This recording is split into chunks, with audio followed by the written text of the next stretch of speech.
आप लोग Coca Cola तो पीते ही होंगे, अगर नहीं भी पीते होंगे तो इसके बारे में मालूम होगा। 1993 में कोका कोला की इंडिया में वापसी हुई थी, क्योंकि इससे पहले करीब 17-18 साल के लिए इसे बैन कर दिया गया था। 1993 में जब इसकी वापसी हुई तब तक हिंदुस्तान में पेप्सी अपनी जगह बना चुका था। अब कोका कोला को मार्केटिंग का एक ब्रह्मास्त्र चाहिए था। तभी 1996 का क्रिकेट वर्ल्ड कप आया जो इंडिया में होना था। तब कोका कोला ने अपना एक विज्ञापन निकाला, दूरदर्शन पर इसे रिलीज किया गया। इस विज्ञापन में पाकिस्तान के कव्वाल नुसरत फतेह अली खान की गाई हुई एक कव्वाली थी जिसका नाम था दम मस्त कलंदर दम।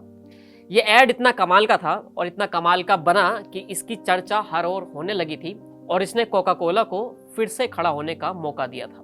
अब आप सोचेंगे कि ये कहानी अचानक कैसे याद आ गई।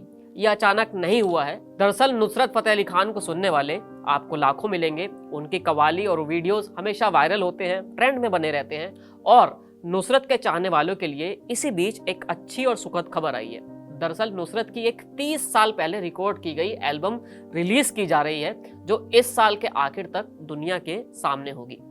इस एल्बम का आना भी एक कमाल ही है। इसकी पूरी कहानी आपको सुनाते और समझाते हैं। दरअसल ब्रिटिश सिंगर पीटर गैब्रियल की कंपनी के लिए नुसरत ने करीब 30 साल पहले एक एल्बम रिकॉर्ड की थी, लेकिन वो कभी रिलीज नहीं हो पाई थी। वो इसलिए क्योंकि एल्बम रिकॉर्ड के बाद कहीं खो गई थी, जो मिली उसमें खराबी आई थी। अब 2021 में पीटर गैब्रियल की कंपनी ने अपना ऑफिस शिफ्ट किया। शिफ्टिंग के दौरान हर एल्बम को परखा गया और फिर वो पुरानी एल्बम भी मिल गई जिसे नुसरत ने रिकॉर्ड किया था। पिछले 2-3 साल से इसे रिकवर करने का काम चल रहा था, जो अब जाकर पूरा हुआ है। एल्बम का नाम चेन ऑफ लाइट है। रियल वर्ल्ड रिकॉर्ड्स यानी जो कंपनी इस एल्बम को ला रही है उसका कहना है कि इसमें 8 गाने होंगे, जिसमें से 4 तो सूफी कवाली हैं और एक गाना ऐसा भी है जो किसी ने आज तक सुना नहीं है। इसी के बाद से लोगों को इस एल्बम का इंतजार है। ये तो आने वाली एल्बम की बात हुई, लेकिन आप एक पुराना किस्सा भी सुनिए जो नुसरत से ही जुड़ा है। 80 के दशक में जब नुसरत का हल्ला था उस वक्त उनकी डिमांड वेस्ट में भी होने लगी थी, क्योंकि अमेरिका हो या यूरोप, हर जगह पाकिस्तान और हिंदुस्तान के लोगों की संख्या काफी ज्यादा है, या ऐसे लोग जो हिंदी पंजाबी समझ पाते हैं। ऐसे में नुसरत हो या फिर कोई और कव्वाल या फिर सिंगर, हर किसी की डिमांड वहां पर होती है। और इसी कड़ी में नुसरत भी वहां पहुंचे। लाइव शो से लेकर एल्बम तक आगे बढ़ती रही। कनाडा के माइकल ब्रूक हो या फिर British singer composer Peter Gabriel, दोनों ने नुसरत के साथ मिलकर कई एल्बम की जो हिट नहीं बल्कि सुपर हिट हुई थी। इनमें पीटर गैब्रियल का रोल काफी अहम रहा। पीटर एक सिंगर है, साथ ही उनकी एक कंपनी है जो गाने रिकॉर्ड करती है, सिंगर्स को साइन करती है। फिल्म हो या फिर लाइव शो, हर जगह ये कंपनी काम करती है जिसका नाम रियल वर्ल्ड रिकॉर्ड है। उसका जलवा हमेशा बना रहता है।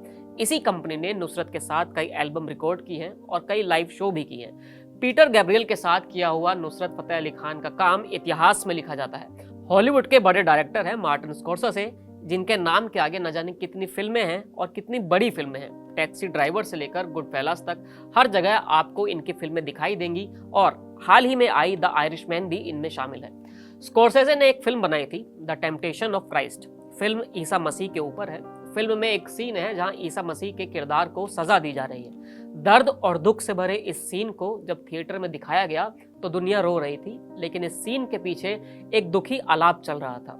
ऐसा संगीत जो आपको उसमें डुबो दे, ये आलाप भी नुसरत का गाया हुआ था। आप YouTube पर ऐसी तमाम वीडियोस और कव्वाली सुन सकते हैं जिसमें नुसरत विदेशी जमी पर या फिर विदेशी कलाकारों के साथ परफॉर्म कर रहे हैं, और वो परफॉर्मेंस हमेशा यादगार ही रही है।